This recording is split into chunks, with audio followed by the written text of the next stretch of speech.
नमस्कार साथियों, मेरा नाम है विनय कुमार गुप्ता और मैं आपका स्वागत करता हूं सिविल लक्ष्य एकेडमी के Chhattisgarh daily current affairs program में। आइए शुरू करते हैं आज के सुविचार के साथ। जो परिस्थितियों को सहना सीख जाते हैं वह बहाना बनाना और कहना छोड़ देते हैं। इसका अर्थ है साथियों कि जो परिस्थितियों के अनुसार अपने निर्णय लेने लगते हैं और जो सफलता और असफलता है उसको स्वीकार करने लगते हैं, तो वो फिर एक्सक्यूजेस देना छोड़ देते हैं और बहाना बनाना भी छोड़ देते हैं। यहाँ आशय अपनी सफलता और असफलता को स्वीकार करने से, ठीक है, सफलता को या असफलता को, मैं ऐसा क्यों कह रहा हूँ क्योंकि हर व्यक्ति दिन में कई बार सफल और असफल होता है। जब आप अपनी सफलता और असफलता दोनों को देख पाते हैं, बाइफरकेट कर पाते हैं और उसको स्वीकार कर पाते हैं, तब आप असल में परिपक्वता की ओर बढ़ पाते हैं। ठीक है, तो इस बात को मैं कहते हुए आगे एक बहुत इंपॉर्टेंट बात कहना चाहूँगा कि जो भी पहलगांव में जो भी आतंकवादी हमला पाकिस्तान के कायरों के द्वारा हुआ, उसकी कड़ी और घोर निंदा करता हूँ। और जितने भी हमारे शिक्षक समुदाय के जो साथी हैं, चाहे वो कोई भी हो, बड़ा शिक्षक हो, छोटा शिक्षक हो, सब ने इस बात का खंडन किया है, इस बात की निंदा की है। पाकिस्तान की जो कायर वाली हरकत है, कायराना हरकत जिसको हम बोलते हैं, उसको यानी मुंह तोड़ जवाब देने के लिए हम लोगों से जो भी प्रयास हो सकता है, जो भी बाइकआउट हो सकता है, जो कुछ भी किया जा सकता है हम लोगों से, भले ही वो दान हो, भारतीय सेना को हो, जिसको भी हो, वो हम लोग करने के लिए तैयार हैं। याद रखिए, वहां पे हम आप में से भी कोई हो सकता, ठीक है। हम लोग भी आने वाले समय में कश्मीर घूमना चाहते थे, लेकिन अब ऐसी स्थिति में कौन जाएगा वहां, ठीक है। तो इस बात को भी आपको याद रखना है। तो आगे बढ़ते हैं। ये हमारा फेसबुक अकाउंट है, टेलीग्राम चैनल है और ट्विटर हैंडल है, इसको आप फॉलो कर सकते हैं। इसके अलावा सिविल लक्ष्य एकेडमी नाम का जो ये चैनल है, इसको आप अभी वर्तमान में देख रहे हैं। शुरू करते हैं पहले प्रश्न के साथ। लक्षणदेही का मेला कहाँ लगता है? रायपुर, बिलासपुर, बस्तर या दुर्ग? ये लक्षणदेही का मेला जो है ये अभी न्यूज में है, इसलिए आपसे पूछा जा रहा है। इसका सही जवाब है बस्तर में यह मेला आयोजित किया जाता है, तो इसको याद रखना है आपको, बस्तर। लक्षणदेही का मेला छत्तीसगढ़ के बस्तर जिले में लगता है। यह मेला हर साल अप्रैल महीने में मंगलवार को पुजारीपारा और बुधवार को मेलावाड़ा में आयोजित होता है। लक्षणदेही का जो माता का मंदिर है पुजारीपारा में है, जबकि क्षेत्र के मुखिया का घर 4 किलोमीटर दूर मांझीपारा में है।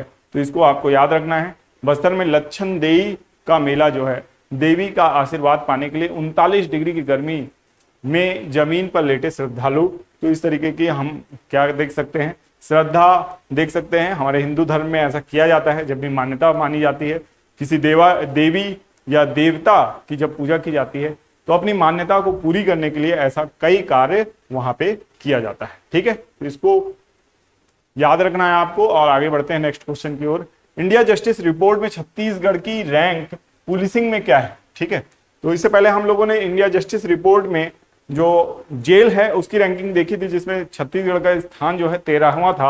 अब जो पुलिसिंग में रैंकिंग है, इसको हम लोगों को देखना है। तो इसका सही जवाब है ऑप्शन सी 4। ठीक है, छत्तीसगढ़ पुलिसिंग में देश में 4थे नंबर पर और न्याय में 8वें स्थान पर है। ठीक है, इंडिया जस्टिस रिपोर्ट 2025 में राज्य की रैंक में उल्लेखनीय सुधार हुआ था। ठीक है, तो कई बार क्या होता है ना, न्यूज को लिखने वाला जो व्यक्ति होता है, जो एडिटर होता है, उसका माइंडसेट क्या है उस न्यूज के प्रति, हमारे राज्य के प्रति, वो उसको उजागर करता है। पिछली न्यूज जो हमने कवर की थी यही न्यूज थी, लेकिन उसमें ऐसा लग रहा था कि छत्तीसगढ़ की स्थिति बहुत ही खराब हो गई है। पिछले बार बहुत अच्छी रैंकिंग थी और अभी बहुत खराब हो गई है। तो न्यूज को इतना निगेटिव तरीके से लिखा गया था कि हमारे राज्य ने जो अच्छी चीजें की हैं उसको उस न्यूज में हाईलाइट नहीं किया गया था। हेडिंग भी बिल्कुल निगेटिव थी, अंदर का जो पैराग्राफ भी मैंने पढ़ा था वो भी निगेटिव था। आप 2 दिन पहले का अगर वीडियो देखेंगे तो वहां आपको समझ में आएगा कि न्यूज जो लिखता है, जो व्यक्ति बताता है, उसका अगर दृष्टिकोण निगेटिव हो तो पूरी जो खबर है वो नकारात्मक में बदल सकती है, जबकि इस खबर में सकारात्मक तथ्य भी होते हैं। जैसे कि यहाँ पे पुलिसिंग में 4थे स्थान पर है और न्याय में 8वें स्थान पे, दोनों में ही राज्य की जो स्थिति है उसमें सुधार हुआ है। और देश के 18 राज्यों में 2022 में छत्तीसगढ़ की रैंकिंग 9वें स्थान पर थी और वहीं इस बार ये 6वें स्थान पर भी है। कई चीजों में पुलिसिंग जैसे संवेदनशील क्षेत्र में छत्तीसगढ़ देश में 4थे स्थान पर हासिल किया है और सबको चौंका दिया है, ठीक है। और जबकि न्यायपालिका में 6ठे स्थान से 8वें स्थान पर आया है। ओवरऑल रैंकिंग जो है अगर देखा जाए तो हमारे जो रैंकिंग है उसमें सुधार हुआ है। पुलिस में 2022 में 9वें स्थान से 4थे स्थान पर आ गया है। जुडिशरी में 6ठे से 8वें में गया है। जेल में 2022 और 25 दोनों में ही 13वें स्थान पे था, कोई बदलाव नहीं हुआ है। विधिक सहायता में 2022 में 11वें स्थान पर था और 2025 में 7वें स्थान पर है, मतलब सुधार हुआ है। मानव संसाधन में 9वें स्थान से 12वें स्थान पर पहुंचा है, यानी थोड़ी सी गिरावट हुई है। तो ओवरऑल हमारा जो है जो ग्राफ है वो बहुत ज्यादा खराब नहीं है। कई क्षेत्रों में हमने सुधार किया है, कुछ क्षेत्रों में नकारात्मक प्रदर्शन भी आया है जिसको नजरअंदाज नहीं किया जा सकता, जहां पे सुधार की आवश्यकता है। आगे बढ़ते हैं। ये हमारा सीजी करंट अफेयर्स का चैनल है, जहां पे आपको ऑलरेडी वीकली करंट अफेयर्स डल रहा है। यहाँ पे आप देख सकते हैं, यहाँ पे छत्तीसगढ़ करंट अफेयर्स है, ये वीकली करंट अफेयर्स है, यहाँ पे ये मंथली करंट अफेयर्स है। तो ये दोनों ही वहां पे प्लेलिस्ट बनी हुई है, जितने भी वीडियो डले हैं वहां पे आपको मिल जाएंगे। यहाँ पे एक्सप्लेन्ड वीडियो भी डले हुए हैं। कई बार जिस दिन हमारा मुख्य चैनल में वीडियो नहीं आता है, अगर आप इस चैनल को जाके देखेंगे तो यहाँ पे आपको वीडियो मिल जाएगा। तो इस चैनल को सब्सक्राइब करके रखना है, हमारे डेली करंट अफेयर्स के व्यूअर्स को भी कर रखना है, और इसके अलावा जो हमारे वीकली और मंथली करंट अफेयर्स के व्यूअर्स हैं वो तो सब्सक्राइब करके रखे ही हुए हैं। आगे चलते हैं। रायपुर विशाखापट्टनम 6 लेन किस वर्ष तक तैयार हो जाएगा, है ना। तो 6 लेन कब तक तैयार हो जाएगा ये बताना है आपको। तो इसका सही जवाब है ऑप्शन बी या ख, 2026 तक ये तैयार हो जाएगा। रायपुर विशाखापट्टनम 6 लेन सितंबर 2026 तक तैयार हो जाएगी, ठीक है। और केस काल की पहाड़ियों को काटकर बनाई जा रही है छत्तीसगढ़ की पहली 6 लेन सुरंग। 6 लेन सुरंग को बनाया जा रहा है और ये 2.779 किलोमीटर जो है लंबी होगी। खुदाई में जो है 1.3 किलोमीटर का काम जो है वो पूरा हो चुका है। 3 लेन की 2 सुरंग का निर्माण हो रहा है और चौड़ाई 16 मीटर है, ऊंचाई 9.5 मीटर है। टनल कुल लागत जो है वो 600 करोड़ रुपए की है। मजदूर व कर्मचारी 200 लोग लगे हुए हैं। प्रतिदिन टनल की खुदाई 8 से 10 मीटर की जा रही है। तो जल्द ही ये टनल कंप्लीट हो जाएगी ऐसा लग रहा है। तो ये बहुत बड़ा काम हो रहा है जो आने वाले कई दशकों तक याद रखा जाएगा। जब भी यहाँ से हमारे राज्य के निवासी जो है यात्रा करेंगे तो जरूर इस टनल को याद रखेंगे कि बहुत लंबी टनल है। 2 किलोमीटर की टनल मायने रखती है। हमारे राज्य में ऐसी कोई टनल नहीं है 2 से 3 किलोमीटर की।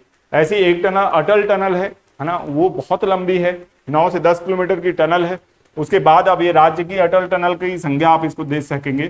केस काल की पहाड़ियों में चट्टानों को चीरती हुई ये सुरंग बनाई जा रही है, ठीक है। तो इसको याद रखना है आपको। और इस खबर को और अच्छे से आप अगर डीप पढ़ना चाहें तो ये पीडीएफ आपको टेलीग्राम चैनल में ऑलरेडी शेयर किया जाएगा, ठीक है।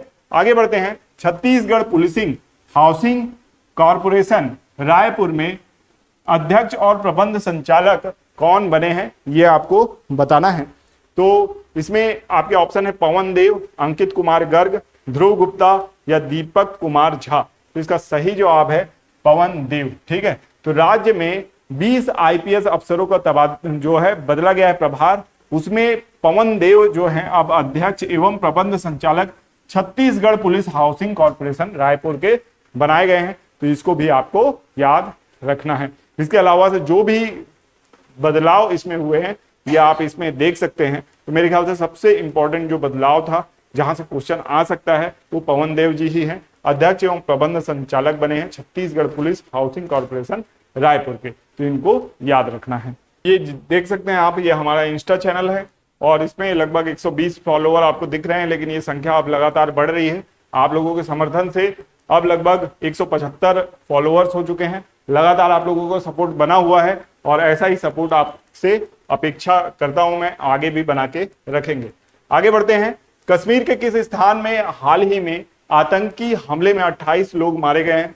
तो इसका सही जवाब है ऑप्शन बी पहलगाम। हालांकि ये क्वेश्चन बनाने का मन तो नहीं था और कभी भी ऐसा नहीं लगता कि इस तरीके का कोई क्वेश्चन बने। भगवान ना करे ऐसा कोई मौका आए कि इतनी अभद्र, निर्मम और कह सकते हैं कायरतापूर्ण कार्यवाही, आतंकवादी हमले का यानी वीडियो बनाना पड़े, जिसमें हमारे देश के विभिन्न कोने के जो निहत्थे सिविलियंस थे, नागरिक थे, उनकी जान गई है। तो यहाँ पे आप देख सकते हैं करीब 26 लोग मारे गए हैं, यहाँ पे ऐसा बताया गया है, लेकिन आगे पता चला कि एक कश्मीरी युवक भी मारा गया है और भी एक जो घायल व्यक्ति था उसने दम तोड़ा है। तो टोटल जो संख्या है लगभग 28 पहुंच रही है। हालांकि इसमें ऊपर नीचे सरकारी आंकड़ों में होता रहता है। तो ये बहुत यानी खराब एक कह सकते हैं एग्जाम्पल सेट हुआ है।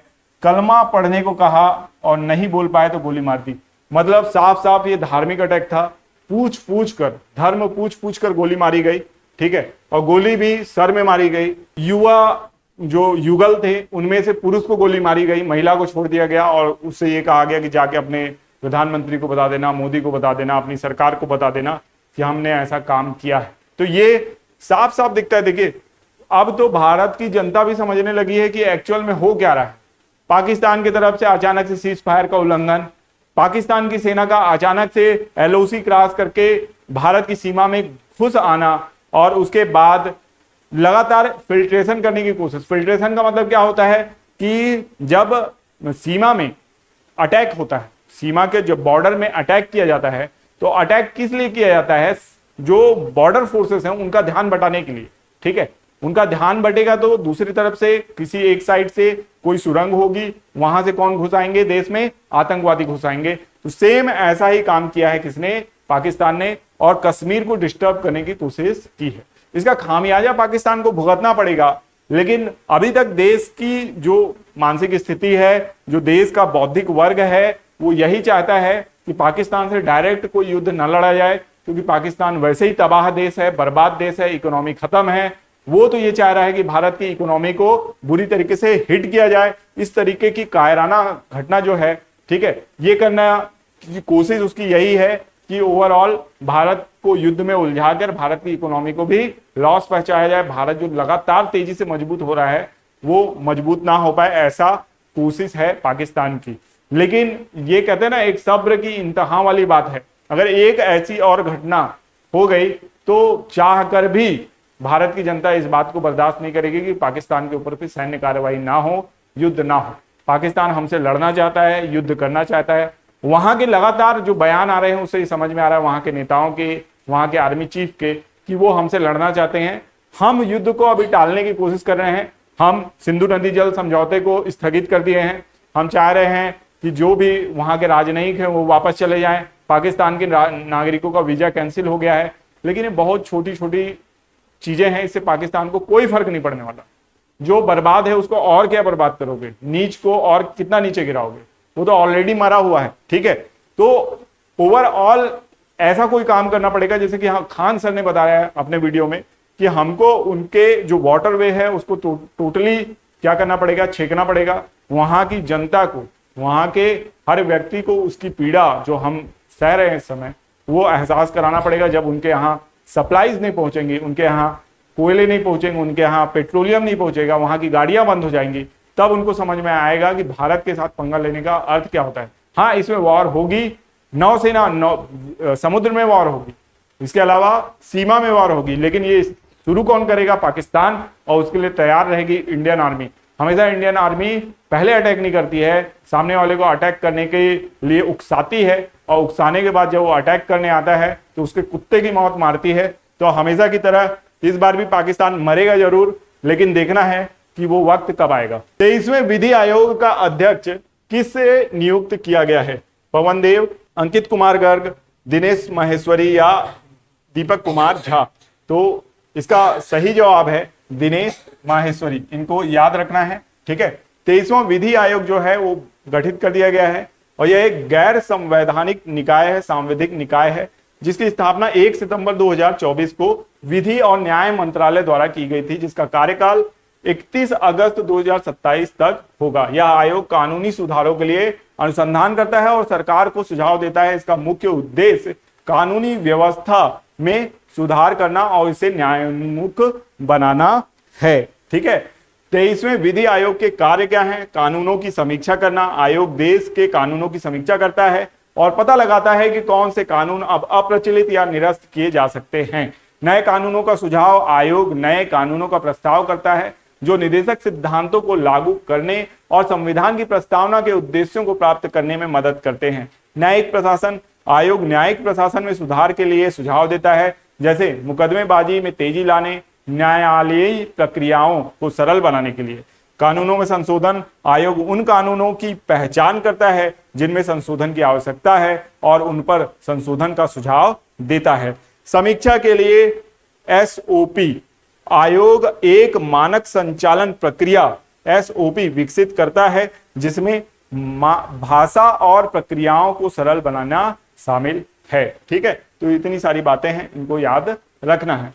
स्पेसएक्स मिशन के तहत किन दो उपग्रहों ने हाल ही में अपनी दूसरी सफल डॉकिंग पूरी की है? एक सफल डॉकिंग हमने पहले ही कर ली, अब दूसरी सफल डॉकिंग हमने की, तो इसका सही जवाब है ऑप्शन सी, HDX-01 चेजर और HDX-02 टारगेट। इन दोनों ने आपस में डॉकिंग की है। इस तरीके से ये दोनों आपस में जुड़ जाएंगे इस रॉकेट से, यानी ये तो यूएसए का रॉकेट है तो इसको लगाने की जरूरत नहीं है। हम लोगों ने इस तरीके से इसको क्या किया है, आपस में जोड़ दिया है। ठीक है, यहाँ पे इसरो का रॉकेट होना था, मैंने ध्यान नहीं दिया, अभी देख रहा हूँ यहाँ यूएसए का झंडा लगा हुआ है। टारगेट वही है 500 लाइक्स का। एक दिन में 24 घंटे में हम लोगों को 500 लाइक्स पूरे करने हैं, जो हमारे व्यूअर्स की हेल्प के बिना पूरे नहीं हो सकते। तो आप जो भी दर्शक हमारे वीडियो को कंटिन्यू देखते हैं, कहीं से भी देखते हैं, आपको उस वीडियो को लाइक जरूर करना है और तुरंत लाइक करना है ताकि हमारा जो टारगेट है 500 लाइक्स का ये पूरा हो सके। आगे देखते हैं, विश्व पृथ्वी दिवस 2025 कब मनाया गया? When was world earth day 2025 celebrated? इसका सही जवाब है ऑप्शन सी, 22 अप्रैल को मनाया गया। विश्व पृथ्वी दिवस हर साल 22 अप्रैल को मनाया जाता है। 2025 में विश्व पृथ्वी दिवस समारोह की 55वीं वर्षगांठ होगी। पहला विश्व पृथ्वी दिवस जो है 1970 में सीनेटर गेलार्ड नेल्सन और डेनिस हेस द्वारा आयोजित किया गया था। गेलार्ड नेल्सन एक अमेरिकी सीनेटर हैं जिन्हें पृथ्वी दिवस के जनक के रूप में जाना जाता है। आपको ये बताना है पृथ्वी दिवस का विषय क्या है, थीम क्या थी पृथ्वी दिवस की। ठीक है, इसको कमेंट बॉक्स में लिखने का कष्ट करें। अभ्यास डेजर्ट फ्लैग 10 का मेजबान कौन सा देश है? Which country is the host of exercise desert flag 10? ठीक है, जापान, संयुक्त राज्य अमेरिका, भारत, संयुक्त अरब अमीरात। तो इसका सही जवाब आपको देना है, ये आपका होमवर्क प्रश्न है। इसके अलावा लाइक, शेयर, सब्सक्राइब और बेल आइकन का बटन आप दबाना ना भूलें। अब देखेंगे हम रिवीजन प्रश्न। आम त्योहार कब मनाया जाता है? जब पहली बार आम की फसल तैयार होती है। इंडिया जस्टिस रिपोर्ट में छत्तीसगढ़ की रैंक न्याय यानी आप कह सकते हैं जेल के मामले में क्या है, तो 13वीं हम लोगों ने देखा। ठीक है, छत्तीसगढ़ में NIFT का कैंपस कहां खुलेगा? तो नवा रायपुर में खुलेगा। पीएम फसल बीमा योजना में छत्तीसगढ़ का स्थान क्या है? तो ये दूसरा स्थान है। किस देश ने हाल ही में आर्टिफिशियल सन विकसित किया है? तो इसका सही जवाब है चीन ने किया है। भारत का पहला उपग्रह आर्यभट्ट ने 2025 में कितने वर्ष पूर्ण किए हैं? तो इसका सही जवाब है 50 वर्ष पूर्ण किए हैं। शुभांशु शुक्ला किस महीने अंतरिक्ष स्टेशन के लिए रवाना होंगे? तो मई महीने में रवाना होंगे। ब्रिक्स समूह में हाल ही में किस देश ने सदस्यता प्राप्त की है? तो इसका सही जवाब है मिस्र ने सदस्यता प्राप्त की है। भारत की आपत्ति के बाद किस देश ने पाकिस्तान के साथ नौसैनिक अभ्यास रद्द कर दिया है? तो इसका सही जवाब है श्रीलंका ने रद्द कर दिया है। तो आशा करते हैं वीडियो आपको पसंद आया होगा। मिलेंगे नेक्स्ट वीडियो में। आपका दिन शुभ हो। धन्यवाद।